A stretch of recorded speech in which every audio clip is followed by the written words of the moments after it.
You are watching Market Watch, the brief overview of the key events from the world of finance. The basic price index of personal consumption expenditures in the United States fell to 2.8% in January, confirming the forecast of analysts. Recall that this indicator does not take into account the volatile prices of food and gasoline. While the price index of personal consumption expenditures reached 2.4%, approaching the target level of 2%. Against this background, there was an increase in the probability of a reduction in the key interest rate in May this year. As a result, the demand for risky assets has increased.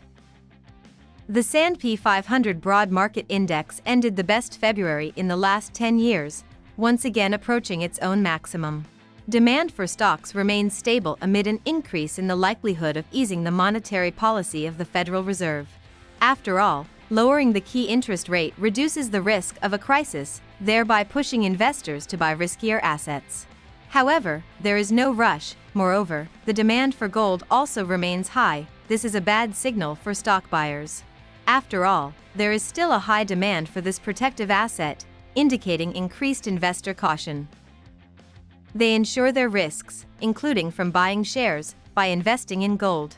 After all, sales on the stock market are likely to push the precious metal quotes up.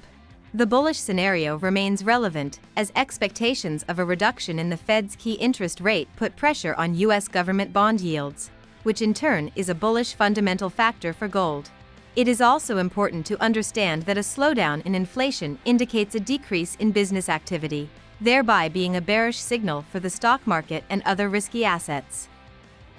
Speaking of risky assets, let's pay attention to the cryptocurrency market. The emergence of an exchange-traded investment fund, better known as a Bitcoin ETF, has finally allowed institutional investors to join the cryptocurrency market. As a result, there has been explosive growth, but a significant slowdown in the U.S. economy may reduce risk appetite, putting noticeable pressure on Bitcoin and other coins. This is a serious risk, although at the moment it is more long-term or at least delayed in time. That is, the onset of a crisis in the short term is unlikely, so a bullish scenario for the cryptocurrency market remains a priority. That's all I have. Follow the news carefully and be prepared for all the surprises of the market.